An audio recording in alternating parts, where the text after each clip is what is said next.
Hey, I'm Eric Haugen. There's my socials, like my video, and subscribe to my channel if this content is interesting to you. It helps me out when you do that. Today maybe this is the start of a series of guitar as a textural device.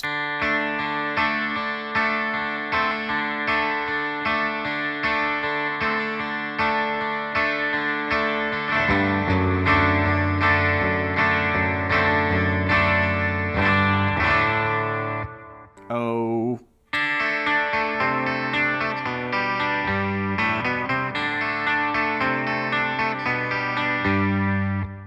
Gotta play that. Okay, 12-string electric guitars.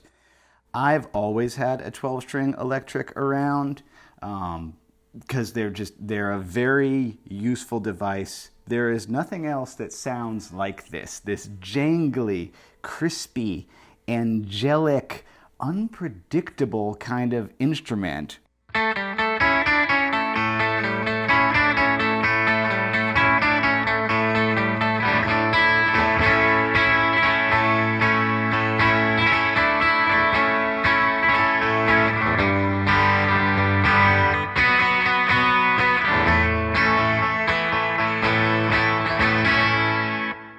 That is one of my favorite psychedelic, jangly things. Lily's Selected EP. I think is it only like 6 songs? Great record. Okay, so let's talk about working with one of these. Yeah, if you got a 12-string, your first thing that you're gonna do is be like,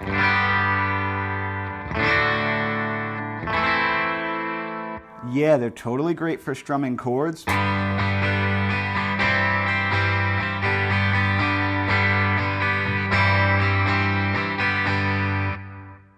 But I think this instrument really comes to life a whole lot more when you start to pick individual strings. Yeah,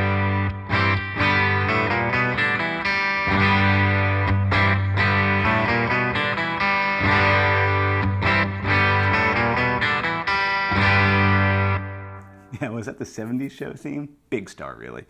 Okay, so that little detour, let's talk about that. If you don't have a 12-string and don't know what the deal is, what you have here are the first 4 strings are doubled up in octaves. That's a high E, then a low E. High A, low A.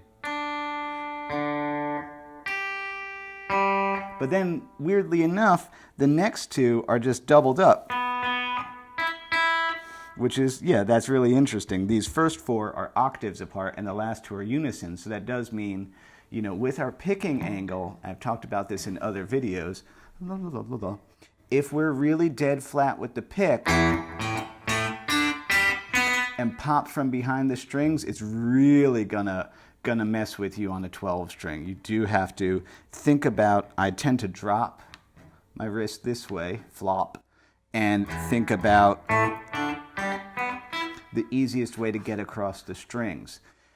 And, you know, the same thing applies that, you know, we don't want to be ever really moving all this bone and muscle and all this mass. Really, we want just the weight of our hand.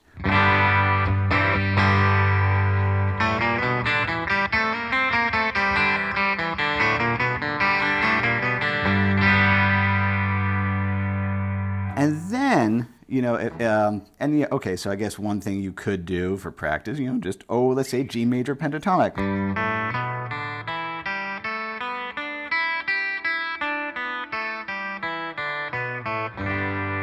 I am very tempted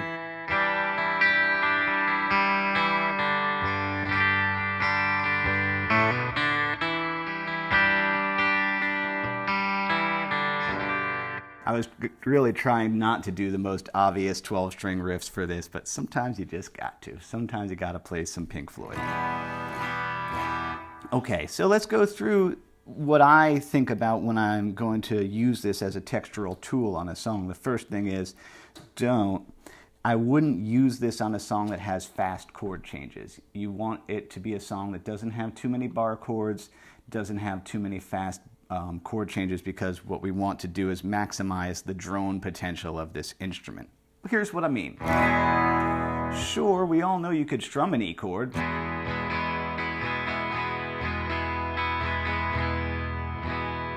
However, you know, a drone, if you know the little bit of Hindustani classical music that I know, a drone is a root and a fifth, and a root and a fifth forevermore. Okay, okay. Root octave fifth of an E.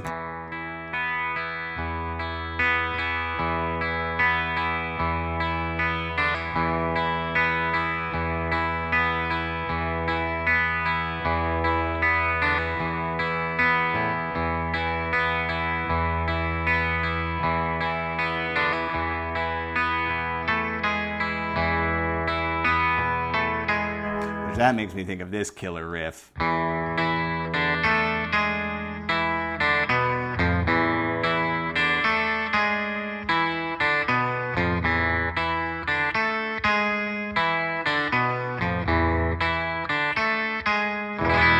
That is Shelter Song from Temples. Yeah, cool song from 2014. That's a trippy E riff.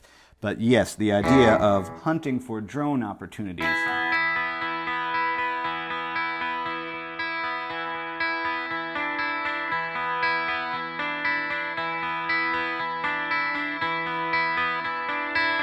Same thing with, say, A, right? Now I'm going to get really bratty.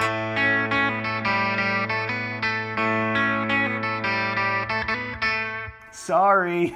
That's one of the most annoying theme songs. Here, I'll put it in minor key.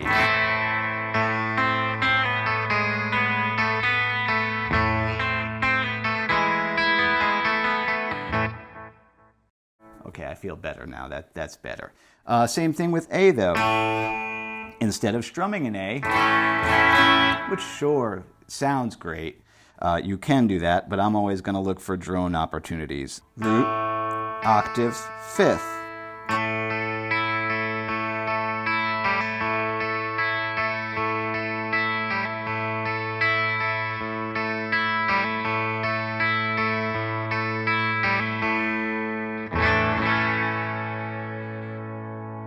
And it really is tricky with the pick that yeah, you're going through two strings instead of one. So you gotta be very careful to not wear your hand out. And again, that comes into the angles at which you operate things as opposed to just brute force. You're really, you know, yeah, I'm really thinking about the way my wrist is moving.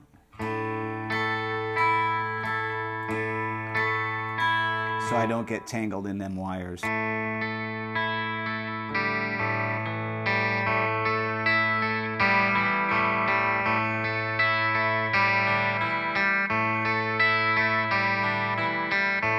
And by the way, yeah, this stuff translates to standard tune guitar too.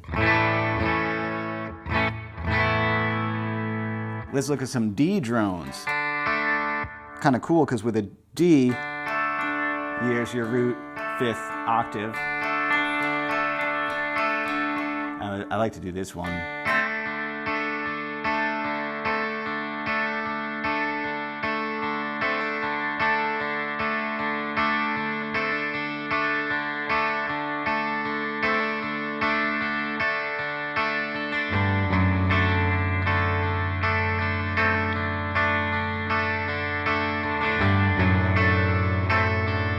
Kind of cool, yeah, put an F sharp on the bottom. Cool. And I use this one all the time, an open D string with the octave here.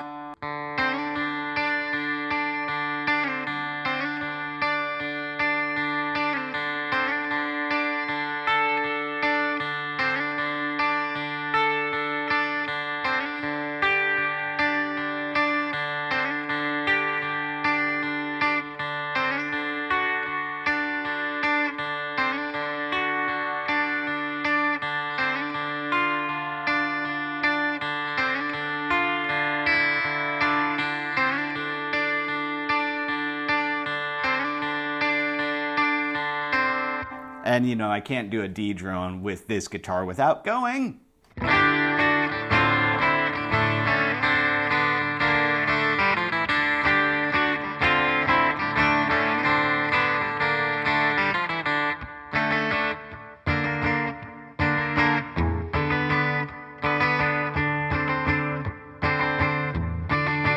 He doesn't do it on a 12, I think it's in Dad Gad.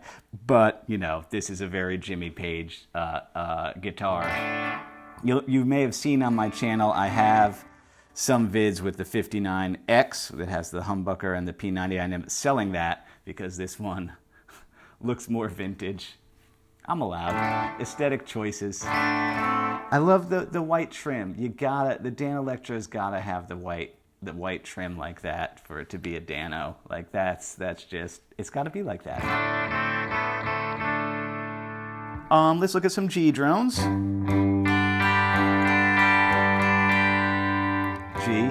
D, G. G is fun. You actually have a lot of opportunities. You could do that.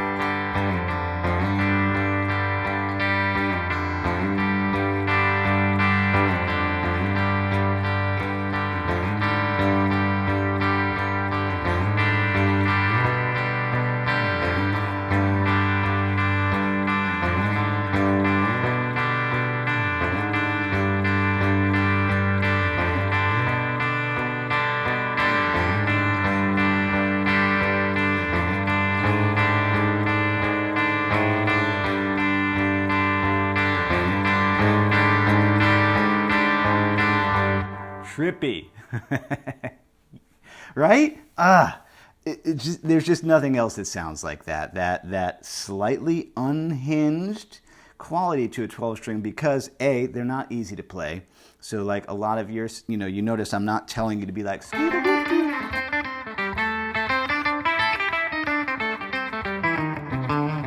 you can, I don't think that's really what this instrument is best at. And because you can never really 100% trust the tuning, it does make you play a little bit differently. You kind of play in this way of like, I'm going to hit this note. I hope it's in tune. I'm not sure. Other thing that sounds really great in G. Oh, well, yeah, no. Well, I was going to say cross picking. Like bluegrass style cross picking.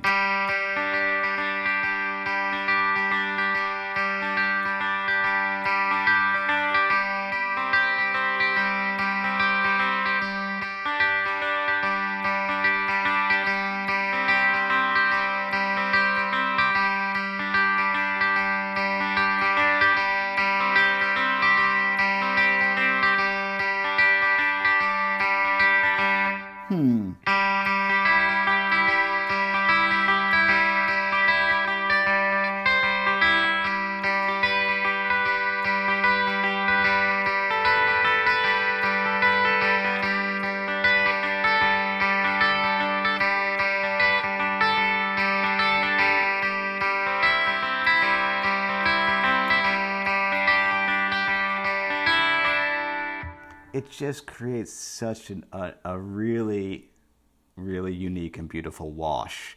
That again, if a song has simple enough structurally to get away with it, this is what I'm gonna. I have a 12-string acoustic as well. My Jumbo Guild 12-string acoustic. That's fun to play around with also. But my advice is, yeah, the song would have to be kind of simple. With just a few chords so you could maximize droning. And I'll tell you what, sometimes I have been known to, if the song does have a key change in it, record one drone part for the verse, retune the 12-string to either a step down or open tuning, and then make up, just splice in another 12-string drone part. Be like, I'm not going to try and make one part, because I really don't... To me, that's not what this thing is for. The other thing, I guess, before I end with, so say you bought a 12-string, say this video has convinced you that you're like, I do need that. Okay, I got to think about picking, I got to think about droning, roots, fifths, and octaves.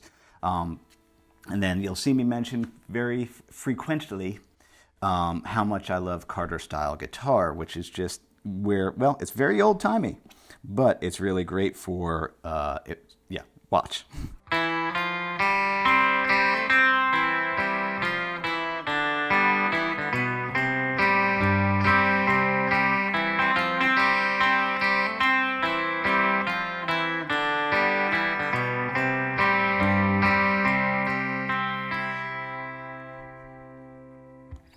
Yeah, and you can see how hard I was watching my picking hand to make sure I was, again, not getting tangled up in those wires. But there you have it. The textural device that is an electric 12-string guitar. I think I'm going to do some more of these videos where, let's see, you got slide guitar, you got standard tuning slide guitar, you got open tune slide guitar, you got nylon string guitar, you got open tune acoustic guitar, you got 12-string open tune acoustic guitar, you got pedal steel guitar. There's like a lot of things that this instrument can do if we think about the chordal, rhythmical, that's not really a word, aspects of it to maximize what textures we can get lost in and what textures we can create rather than worry about hot licks.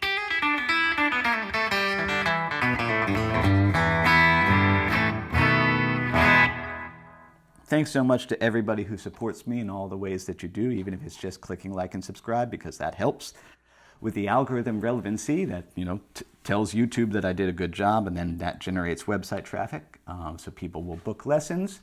By the way, I'm the same guy all the time. I'm just going to be in that room if you book a lesson with me. Don't be intimidated. I have no ego anymore. Maybe in my 20s I had a little more of an ego. Now I've been humbled by life, believe me. Yeah, or purchasing my PDF downloads that accompany my arrangements, supporting me on Patreon. Heck, some people donate money because, well, hey, I appreciate that. That's very generous because I don't know if you noticed, but I don't put ads on these videos because I think advertising is annoying and we just deal with it so much. So I'm making my living by generous people like you. Thank you.